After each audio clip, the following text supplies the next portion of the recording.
কাটি লৈছোঁ। সৰু সৰু টুকুৰা কৰিছোঁ গোটেইখিনি।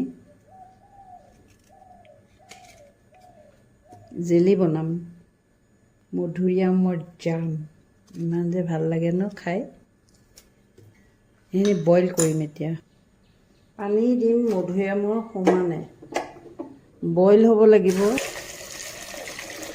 ডুব যোৱাকৈ মধুৰিআমখিনি পানী দিলোঁ। এইখিনি বইল কৰিম, ভালকৈ উতলিব লাগিব। এইখিনি মধুৰিআমখিনি ভালকৈ উতলিব লাগিব, সিজি যাব নিজে নিজে উতলি উতলি। সেয়া উতলি আছে। এইখিনি আপুনি 15-20 মিনিট উতলাব, তেহে ভাল হয় দেই। এই ফেন যে উঠিছে, এই ফেনবিলাক এনেকৈ পেলাই দিব দেই। ফেনটো ৰাখিলে ক'লা হ'ব। ফেনবিলাক কাঢ়ি পেলাই দিব লাগে। যিমান ফেন আছে চব অলপ অলপকৈ এনেকৈ কাঢ়িব আৰু এনেকৈ পেলাব। এইখিনি উতলি আছে, ইয়াৰ পানীটো চাকি লৈ সিজি গৈছে। এই পানী দিহে বনাম।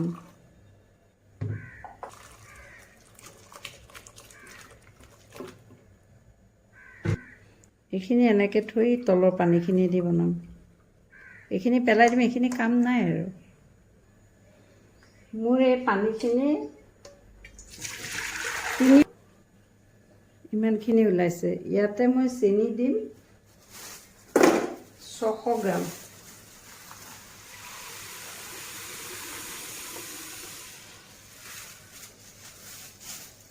পগাই থাকিম। পগাওঁতে পগাওঁতে জেলিৰ আকাৰ ল'ব। চেনি দিয়াৰ পিছত এয়া উতলাই আছোঁ। ইয়াৰ ছাইডত ফেন ওলায়, সেই ফেনটো কিন্তু পেলাই দিব লাগে। লাহে লাহে পেলাই থাকিব, একদম উতলাৰ পৰাই আৰম্ভ হয় এনেকুৱা ফেন ওলাবলৈ। সেই ফেনটো পেলাব। এতিয়া লাহে লাহে হৈ থাকিব। উতলি উতলি এইটো শুকাব। এয়া জেলি হৈ গ'ল। এতিয়া এইখিনি হৈছে যে কেনেকৈ চাম? এতিয়া মই পানী এগিলাচ লৈ চাব লাগিব। এই চামুচখনত মই অলপ লগাই এনেকৈ লুটিয়াই পুটিয়াই লৈছোঁ চামুচখন। পানী লৈছোঁ 1 গ্লাছ। এয়া চাওক, এইটোত দিলে যেতিয়া এইটো জেলি হৈ পৰিলে এনেকৈ ডাঠ হৈ পৰে। পানীত গৈ একদম ধুনীয়াকৈ জেলি হৈ পৰে।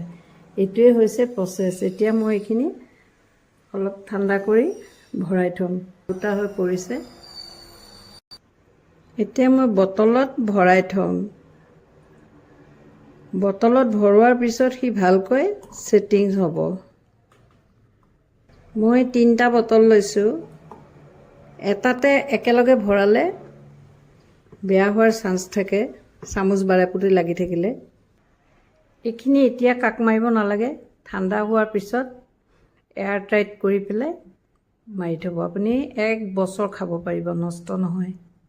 মই চাইট্ৰিক এচিড দিছোঁ। হৈছে চাওক, কালাৰটো নিজৰ হয়। মধুৰিআমৰ কালাৰ সদায় এনেকুৱা হয়, নিজৰ কালাৰ মধুৰিআমৰ।